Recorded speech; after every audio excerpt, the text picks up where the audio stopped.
یہ حمد و ثنا اور اس کے پیارے حبیب سید المرسلین خاتم النبیین احمد مختار صلی اللہ تعالی علیہ وآلہ وسلم کی بارگاہ میں درود و سلام کا نذرانہ پیش کرنے کے بعد میری نہایت واجب الاحترام سامعین اکرام مسلمانوں، مسجد کے اندر حاضر دوستوں اور دور و دراز میری آواز کو سماعت فرمانے والے سب مسلمانوں کو السلام علیکم ورحمۃ اللہ۔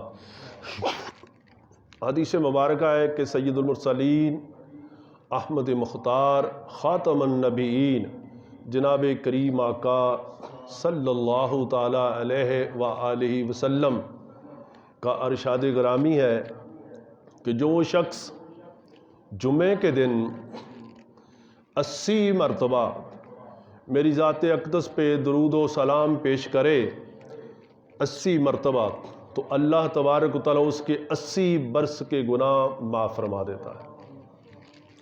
سید المرسلین صلی اللہ تعالی علیہ وسلم کا ارشاد پاک ہے کہ جو بندہ جمعے کے دن جو مسنون سنت طریقہ ہے وہ اپنا پورا کرے، اچھے کپڑے پہنے، خوشبو لگائے، پھر جمعے کی تیاری کرے، تو اللہ تبارک و تعالیٰ اس کے جسم کو تمام بیماریوں سے پاک فرما دیتا ہے۔ اور بیماری تو بہت چھوٹی چیز ہے، اللہ تبارک و تعالیٰ اس کے گناہوں کو معاف فرما دیتا ہے۔ میرے دوستوں، آج جمعۃ المبارک ہے۔ جمعہ مسلمانوں کے لیے عید کا دن ہے۔ عید خوشی کے ساتھ ہر قوم مناتی، یہودی، عیسائی، ہر ایک دا ایک ایام ہے۔ ہمارا ایام عبادت کے لیے جمعے کا ایام ہے۔ یہودی ہفتہ اور کرسچن اتوار کے ایام کو بڑے اہتمام کے ساتھ مناتے ہیں، بڑی خوشی کے ساتھ مناتے ہیں، لیکن ہمارے لیے جمعے کا دن آیا کہ اہل ایمان جو اسلام کے فالوور، جو اسلام کے ساتھ وابستہ ہیں، جو مسلمان ہیں، جو تاجدار انبیاء سید المرسلین خاتم النبیین کریم آقا صلی اللہ تعالی علیہ وسلم کی غلامی میں آ چکے ہیں، ان کے لیے کہ وہ جمعے کا دن منائیں۔ جمعہ صرف پڑھنا نہیں ہے، جمعہ منائیں، جمعے کے دن خوشی کریں۔ اور حدیث مبارکہ میں آتا ہے کہ جمعے کا دن قیامت کا دن، سوائے غفلت، غافل انسان اور غافل جنات جو شیطان ہیں، شیاطین ہیں، ان کے سوا جمعے کے دن ہر چیز اللہ تبارک و تعالیٰ کی بارگاہ میں استغفار کرتی ہے، خوف زدہ ہے کہ شاید کہیں آج قیامت نہ آ جائے۔ تو مسلمانوں، اس لیے نماز جمعہ وقت پہ آؤ۔ قرآن میں اللہ تبارک و تعالیٰ فرماتا ہے کہ جب جمعے کی اذان سنو تو تمام کاروبار معاملات چھوڑ دو، یہ تمہارے لیے بہتر ہے۔ لیکن اگر تم ایمان والے ہو، اگر تم مسلمان ہو، اگر تم ایمان رکھتے ہو، اس وقت تمام دنیا کی مصروفیات سے بڑھ کر، تمام کاروبار بزنس سے بڑھ کر، اس وقت جو سب سے اہم کام ہے وہ صرف اور صرف نماز جمعہ کے لیے جامع مسجد کے اندر حاضر ہو جانا ہے۔ اگر اس کی اہمیت نہیں کوئی سمجھتا تو وہ کاروبار اسے نفع نہیں دے گا، بلکہ وہ کاروبار اس کے لیے ایک عذاب بن جائے گا، مشکل بن جائے گا۔ تو مسلمانوں، جب اذان جمعہ پہلی اذان سنو اس وقت جلدی آؤ۔ اور صحابہ کرام رضی اللہ تعالیٰ کا طریقہ کار تو یہ تھا کہ جمعے کی تیاری جمعرات کو فرماتے تھے، جمعے کی تیاری جمعرات کو فرماتے تھے کہ موت کا بھی کوئی پتہ نہیں، موت کا بھی کوئی پتہ نہیں۔ اور آج جمعے کا دن کتنا خوبصورت دن ہے، حضور فرماتے 80 مرتبہ جس نے درود پڑھا اس کے 80 سال کے گناہ معاف. اور دیکھو یہ کتنی خوشی کی بات ہے، کتنا انعام ہے. اس ٹائم سوائے جمعے کے کسی اور مقام پہ یہ بینیفٹ کسی کھاتے میں نہیں ہے. اور نبی دو جہاں صلی اللہ علیہ وسلم کا ارشاد پاک ہے، حضور فرماتے کہ جمعے کے دن بلکہ شب جمعہ یہ جو رات بیت گئی، اس رات کو اور اس دن کو میری ذات پاک پہ کثرت کے ساتھ درود و سلام پیش کیا کرو کہ میں جمعے کے دن اپنے کانوں سے تمہارا درود سماعت فرماتا ہوں، تمہاری آواز کو سماعت فرماتا ہوں. تو میرے دوستو، اس لیے ہمارے علماء کرام نے ہم جمعے کے دن جمعے کی نماز کے بعد درود و سلام بھی پڑھتے ہیں کہ یہ دن ہمیں وہ ایک مقام ملا، ایک کریڈٹ ملا، ایک بینیفٹ ملا. اب ہماری آواز کو ہمارے آقا سماعت فرمائے. ٹھیک ہے؟ تو میرے دوستو، جب یہ اعزاز ملے تو پھر میں نہیں سمجھتا کہ کوئی بندہ اپنے گھروں میں یا کھیتوں میں یا کلیانوں میں یا کسی مقام پہ ٹھہر جائے. باشعور آدمی، عقل رکھنے والا آدمی، صاحب علم آدمی، وہ اب فیصلہ کرے کہ اس وقت یہ کاروبار میری آزمائش بن جائے گا، اور اگر میں کاروبار چھوڑ کے نماز جمعہ کے لیے آ گیا تو اللہ فرماتا ہے جب نماز جمعہ ادا کر لو تو پھر میری زمین پہ پھیل جاؤ اور پھر میرا فضل تلاش کرو. پھر آپ کے رزق کو اللہ تعالیٰ اپنا فضل فرما رہا ہے کہ میرے فضل کو تلاش کرو. اس لیے جمعے کی نماز کے لیے جلدی تشریف لے کے آیا کریں تاکہ وہ دن کہیں خدا نہ کرے آ جائے قیامت کا دن تو ہماری یہ عادت بھی ٹھیک نہیں کہ گھروں میں بیٹھے رہنا. اب تقریر ختم ہوگی، خطبہ پڑھا جائے گا، آدھا خطبہ سنیں آدھا خطبہ نہ سنیں، یہ بھی ٹھیک نہیں ہے. یہ عادت بڑی نقصان دہ ہے، بڑی خسارہ بخش ہے، خسارے میں لے جائے گی اور تباہی آ جائے گی کہ قیامت جب آئے گی تو جمعہ پڑھنے والے جمعہ پڑھ رہے ہوں گے اور بار فنا فی اللہ کا سما آ جائے گا. تو میرے دوستو، دوسری بات، ایک یہ جمعہ قیامت کا دن ہے. ہمارے مرد تو مساجد میں آ جاتے ہیں جمعہ پڑھنے کے لیے، اور گھروں میں عورتیں 2-2 4-4 اکٹھی ہو کے غیبت کرنا شروع کر دیتی ہیں. دیکھیں تم بھی مسلمان ہو، تمہارے لیے بھی اللہ کا ذکر ضروری ہے. اگر شجر، یہ درخت، یہ چرند پرند، یہ جانور اس وقت خوف زدہ ہیں اور ڈر کے مارے اللہ کی حمد و ثنا کر رہے ہیں، تسبیح بیان کر رہے ہیں، اور تم غیبت کر رہی ہو. غیبت چھوڑو، ہاتھوں میں تسبیحاں پکڑو، درود پاک پڑھو اور اپنے رب کو راضی کرو، اپنے محبوب آقا کو راضی کرو. اور جب نماز جمعہ پڑھی جائے تو اس وقت گھروں میں بیٹھ کے زور کی نماز ادا کرو، کہ تمہارے لیے ضروری ہے. یہ نہیں کہ جناب مردہ نے جمعہ پڑھ لیا تو بیبیاں جڑی ہیں فارغ نے، نہیں. عورت جمعہ فرض نہیں مگر ظہر کی نماز فرض ہے. عورت پہ جمعہ نہیں فرض لیکن ظہر کی نماز فرض ہے. تو آپ ہماری عورتیں خود ہی فیصلہ کر لیتی ہیں جناب ٹھیک ہے جی اسی کیڑا جمعہ پڑھنا ہے، بھئی جمعہ نہیں پڑھنا، ظہر کی نماز تو آپ پہ فرض ہے. تو جب تک جمعہ پڑھا جا رہا ہے اس وقت آپ کوئی استغفار، کوئی یاسین، سورہ یاسین، کوئی درود پاک پڑھیں تاکہ آپ کی بخشش کا سبب بن جائے. اللہ سے معافی مانگے، اللہ تبارک تعالی ہم سب کو ہدایت عطا فرمائے. میرے دوستو، قرآن پاک کی آیت مقدسہ میں نے تلاوت کی. اللہ تبارک تعالی اس آیت مقدسہ میں یہ فرماتا ہے ہمیں کہ لوگوں، سب سے خوبصورت، سب سے پیاری، سب سے مضبوط، سب سے اعلیٰ میرے نبی کی زندگی مبارک ہے. اب خوبصورت تو نبی کی زندگی ہے، رسول اللہ کی زندگی ہے. ہم خوبصورتی کہاں تلاش کرتے؟ اپنے نبی کی زندگی سے خوبصورتی تلاش کرو، اپنے نبی کے اسوہ حسنہ سے خوبصورتی تلاش کرو. میرے دوستو، جس طرح ایک بندہ کسی کی بلڈنگ دیکھے خوبصورت تو وہ چاہتا ہے اس کا دل کہ میں بھی ایسی بلڈنگ بناؤں، ایسا گھر بناؤں. کسی کی گاڑی دیکھے وہ چاہتا ہے میں گاڑی ایسی خریدوں، کسی کے کپڑے ایسے دیکھے وہ چاہتا ہے میں کپڑے ایسے پہنوں. میرے دوستو، کیا آپ اس پہ ریسرچ نہیں کرتے کہ اس کائنات کے اندر اللہ کریم کی ذات پاک نے سب سے خوبصورت کس ذات پاک کو پیدا فرمایا؟ اللہ نے اپنے حبیب کو پیدا فرمایا. اور جو سب سے خوبصورت ہے، جو سب سے خوبصورت ہے، جس کی زندگی کا ہر ہر لمحہ سب سے خوبصورت ہے، سب سے کامیاب ہے، اس نبی کی زندگی کو فالو کریں، اس نبی کے طریقے پہ چلیں.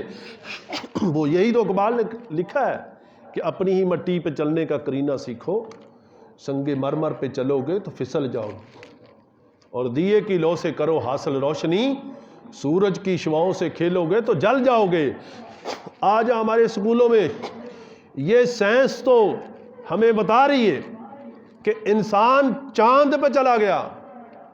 چاند پہ جانا تو سب بتا رہے ہیں، اور چاند پہ جانا بڑا کمال بتا رہے ہیں. یہ کون بتا رہا ہے؟ یہ سائنس بتا رہی ہے. اس پہ تو ہم یقین کر رہے ہیں.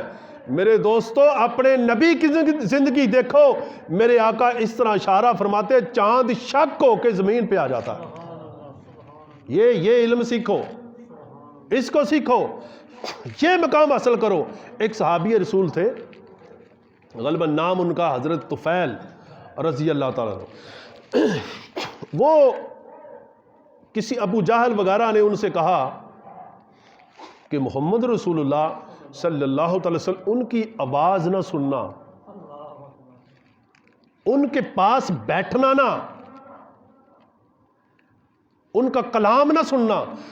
پتہ ہے قرآن پاک کو سمجھیں، قرآن کیوں آیا؟ پہلے دورہ جہالت میں گانوں کی، شعروں کی مجلسیں لگتی تھی، محافلیں ہوتی تھی، لوگ گندے گندے کلام بولتے تھے، کسی لوگوں کے قبیلوں کی فضیلت بیان کی جاتی تھی، کسی کے قبیلے کو کی انسلٹ کی جاتی تھی. میرے دوستو، پروردگار عالم نے یہ سب کچھ دیکھ کے ان تمام علوم، تمام اشاروں، تمام کلاموں کے مد مقابل رب نے کسی اور کا کلام نہیں، اپنا کلام بھیجا. اپنا کلام. اور رب کا کلام کیا ہے؟ قرآن. اور قرآن انہوں نے کہا ان کا کلام نہ سننا. اگر تم نے کلام سنا، وہ کہتا ہے ہوگا کیا؟ وہ کہنے لگے کہ جناب یار صفحہ مکمل کرو. حاجی صاحب تسی کونے تے چلے جاؤ، کونے تے چلے جاؤ، بس ٹھیک ہے. ڈاکومنٹس پورے ہو گئے. ہوں پیچھے جڑا آئے بندہ وہ صفحہ بہ گیا. رسول اللہ صلی اللہ علیہ وسلم نے فرمایا کہ جو بندہ اگلی صف پہ آ کے نماز پڑھے، اگلی صف والوں پہ جب تک اپنی نماز والی جگہ پہ بیٹھے رہیں، اللہ اور اللہ کے فرشتے ان پہ درود و سلام بھیجتے رہتے ہیں. یا رسول اللہ یہ انعام، یہ درجہ کسی اور کو بھی ملے گا؟ فرمایا ہاں، صفوف ثانی، یعنی جو دوسری صف کی ثانی صف والے، ان کو بھی یہ درجہ ملے گا. تو میرے دوستو، اس نیت کے ساتھ آئیں، اس انعام کو حاصل کرنے کے لیے آئیں کہ کہیں میں آج پہلی صف سے محروم نہ رہ جاؤں. جس پہ رب درود بھیجے، جس پہ رب رحمتیں بھیجے، جس پہ رب کے ملائکہ بھیجے، اس بندے کے جسم پہ کوئی پلیتگی رہ گئی، کوئی گندگی رہ گئی، گناہوں سے پاک ہو جائے گا. جس پہ رب درود بھیج دے، یار دیکھو یہ کیسا مقام ہے، کیسی عظمت ملتی ہے اس بندے کو. جو بندہ کتنی خوشی کے ساتھ آ کے نماز جمعہ کے لیے اگلی صف مکمل کرتا ہے، پھر دوسری کرتا ہے، اور بعد میں آنے والے. تو میرے دوستو، حضرت سیدنا طفیل رضی اللہ عنہ بہت بڑے قبیلے میں سے تھے. میری گل سمجھ لگتی بھی؟ گل دی سمجھ لگتی بھی نا؟ ابو جہل وغیرہ نے کہا کہ محمد رسول اللہ کا کلام نہیں سننا، ان کے ساتھ بیٹھک نہیں کرنی. کیوں گو؟ کہ جو ان کا کلام سنتا ہے وہ ان کا کلمہ بڑھ جاتا ہے. حضرت طفیل رضی اللہ عنہ ایک دن گزر رہے تھے تو رسول اللہ صلی اللہ علیہ وسلم نماز مغرب پڑھا رہے تھے. نماز مغرب کا وقت تھا تو حضور نبی پاک صلی اللہ علیہ وسلم سورہ فاتحہ تلاوت فرماتے کہ اہدنا الصراط المستقیم صراط الذین انعمت، یہ یہاں سے سورہ فاتحہ کے الفاظ جاری تھے۔ حضرت طفیل رضی اللہ عنہ قریب سے گزرے تو یہ سورہ فاتحہ کی رسول اللہ صلی اللہ علیہ وسلم کی آواز مبارک ان کے کانوں میں پڑ گئی۔ اب وہ بے قرار ہو گیا، یار آپ لوگ کبھی احساس نہیں کرتے کتنی اذانیں آپ کے کانوں میں پڑ رہی ہیں، کتنا قرآن پاک ہر روز، اور پھر غفلت میں۔ کافر تھا اس وقت حضرت طفیل، یہ کلام اسی رب کا ہے۔ میرے دوستو، جب اس نے یہ سنا تو دروازے پہ آ کے بیٹھ گیا، دروازے پہ بیٹھ گیا۔ جب دروازے پہ بیٹھ گیا حضور نے نماز مکمل فرمائی۔ نماز مکمل فرمانے کے بعد حضرت طفیل صفوں کو چیرتا حضور کے قدموں میں آ کے گر گیا، یا رسول اللہ صلی اللہ علیہ وسلم مجھے کلمہ پڑھا کے مسلمان کر دے۔ بس یہ تھا، یہ انداز تھا۔ اسے کہا گیا ہے کہ خرد کے پاس خبر کے سوا کچھ اور نہیں، اور تیرا علاج نظر کے سوا کچھ اور نہیں۔ اس نیت کے ساتھ اللہ کے گھر میں آیا کریں کہ کہیں کسی ان اتنے بندوں میں نہ جانے کون کامل انسان ہے، کس کی نظر کا کتنا کمال ہے، وہ نظر آپ پہ پڑ جائے۔ نظر نظر بد بھی ہوندی ہے نا، تو جڑے بندے اللہ دے حضور چکتے ہیں انہوں دی نظر بد نہیں ہوندی، انہوں دی نظر نال فائدہ ہوندا ہے۔ خیر، حضرت سیدنا طفیل رضی اللہ عنہ حضور نے کلمہ پڑھا دیا۔ کلمہ پڑھنے کے بعد ایک ساتھی اور تھا، جب کلمہ پڑھا دیا تو وہ کافی دیر حضور کی، کیونکہ مغرب کا وقت تھا، بیٹھے بیٹھے کچھ وقت بیت گیا، تو اب گھر کو جانا تھا، قبیلہ بھی بہت بڑا تھا، تو وہ کہنے لگا حضور اندھیرا ہو چکا ہے، اب میں گھر کیسے جاؤں گا، اور سرکار اب میرا قبیلہ بہت بڑا ہے، بڑے اس وقت وہ بڑے جابر تھے، اب میں اپنے قبیلے میں جاؤں تو اگر میں یہ کہوں کہ میں مسلمان ہو چکا ہوں تو سرکار میرے پاس کوئی اٹھالٹی، کوئی نشانی تو ہو کہ میں کیا بتاؤں گا کہ میں مسلمان ہو چکا ہوں۔ حضور نے نا یہ دیکھیں، یاد اللہ فوقہم، ایک چھڑی لی، چھڑی سمجھ دے ہو، اگلی صاحب مکمل کرو یار، پیچھے رسے ہوندے ہو تسی۔ حضور نے فرمایا مسجد جا کے بھیڈاں بکریاں طرح نہ بیٹھا کرو، صف بندی چ بیٹھا کرو، تسی مسلمان ہو۔ اور پھر پتہ نہیں خورے آندے نے بھی میں مسجد میں نہ لواں جناب، تسی چوری صاحب اگے آ جاؤ، تسی اگے آ جاؤ۔ مقصد بندہ ایک انعام تقسیم ہو رہا، تسی انعام تہاڈے دل کیا ساڈے دل چ اشتیاق نہیں ہے بھی جناب سانوں وہ انعام مل جائے؟ میں نہ کہ اتنے بندے پیچھے بیٹھے ہون، اس باہر لے جلدی وضو کرے کہ میں اگلی صاحب جا کے ملا، تو جا کے میں ملا، ٹھیک ہے؟ تو یار یہ ساڈے اندر سوچ ہونی چاہیے، ٹھیک ہے؟ اب حضور نے چھڑی کو دستے مبارک لگایا، اس طرح رات کے اندھیرے میں وہ دو صحابی تھے جا رہے تھے، تو اس طرح چھڑی سے لاٹ نکلتی تھی اور اس کی روشنی میں وہ اپنے گھر کو جا رہے تھے۔ حضور نے فرمایا، حضور کے غلام نے عرض کیا یا رسول اللہ میں کہیں جھوٹا نہ پڑ جاؤں، مجھے کوئی مہربانی فرمائیں۔ حضور نے اس چھڑی کو دستے مبارک لگا دیا۔ حضرت طفیل رضی اللہ عنہ جب گزرے جا رہے تھے، اب ایک چونک آ گیا، اس چونک پہ جا کے اب ایک نے ادھر جانا تھا، دوسرے ادھر جانا تھا، ایک چھڑی لی، دوسری اس چھڑی کے ساتھ ٹچ کی، وہ بھی لائٹ کی طرح چمکنا شروع ہو گئی، وہ بھی اپنے گھر کو چلا گیا، وہ بھی چلا گیا۔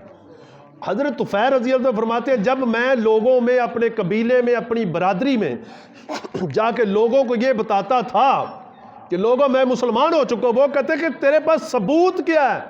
تو فرماتے ہیں میں جب تبلیغ کرتا تھا، دلیلیں دیتا تھا، تو جب میں وہ چھڑی اس طرح کرتا تھا اس سے لائٹ نکلتی تھی، وہ بندہ کلمہ پڑھ کے مسلمان ہو جاتا تھا۔ تو میرے دوستو، یہ چیزیں ہم سب کے لیے نبی کے صحابہ نے قلم بند کی، کوڈ کیا ان کو، اور ہمارے تک پہنچی۔ کیا ہم نہیں چاہتے کہ ہمارے اندر اتنی ویئرنس آ جائے، اتنی سینس آ جائے کہ ہمارے سینے میں میرے جانے کے بعد، آپ میں سے جانے کے بعد، یہ قرآن و حدیث کا علم، یہ اسلام کا پرچم، یہ نسل در نسل چلتا رہے؟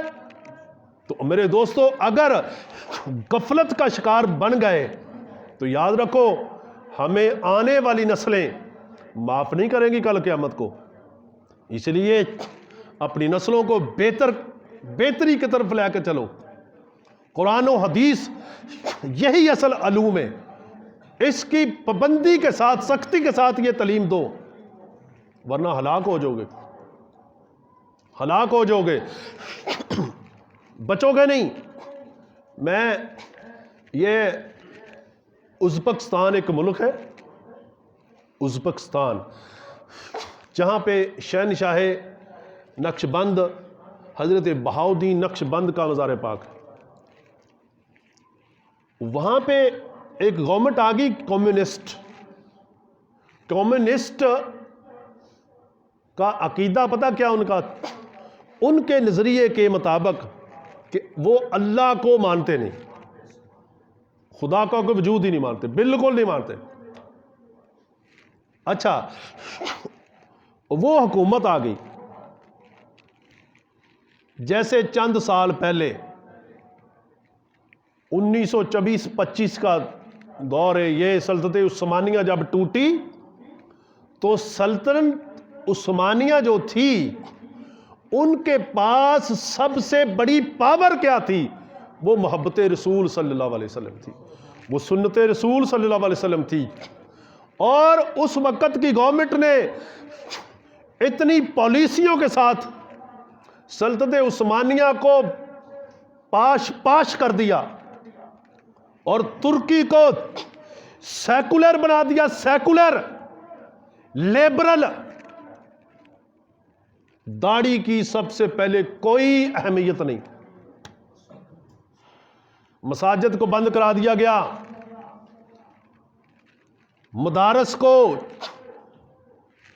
قرآن پاک پڑھنے پہ پابندی لگا دی گئی۔ یاد رکھیں، یہ جو موجودہ صدر ہے طیب اردوغان، یہ اس کے والد نے جو ترکی کے اندر چھپ چھپا کے یا جس طرح سے بھی، یہ سب سے پہلا بچہ تھا جس کو قرآن پاک حفظ کرنے کے لیے بھی داخل کرایا، اور وہ قرآن پاک کا حافظ ہے۔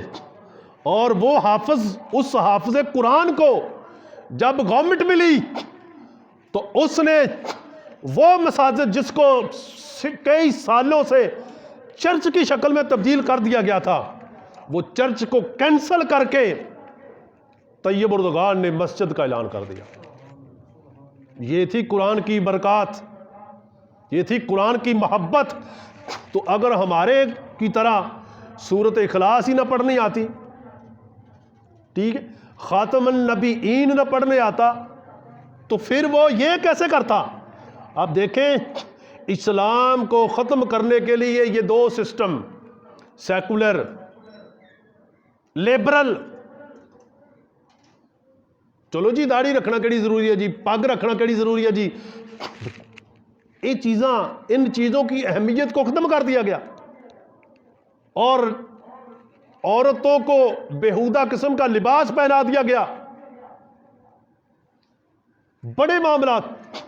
ورنہ ترکی کے اندر بڑے بڑے کئی اکثر صحابہ کے مزار پاک ہے، بڑے بڑے امام ہیں، لیکن چند بزرگ ہیں تو ترکی کے اندر چند بزرگ جن کی داڑیاں بچی ختم کرا دیا گیا۔ میں عرض کر رہا تھا کہ ازبکستان کے اندر کمیونسٹ گورنمنٹ آ گئی۔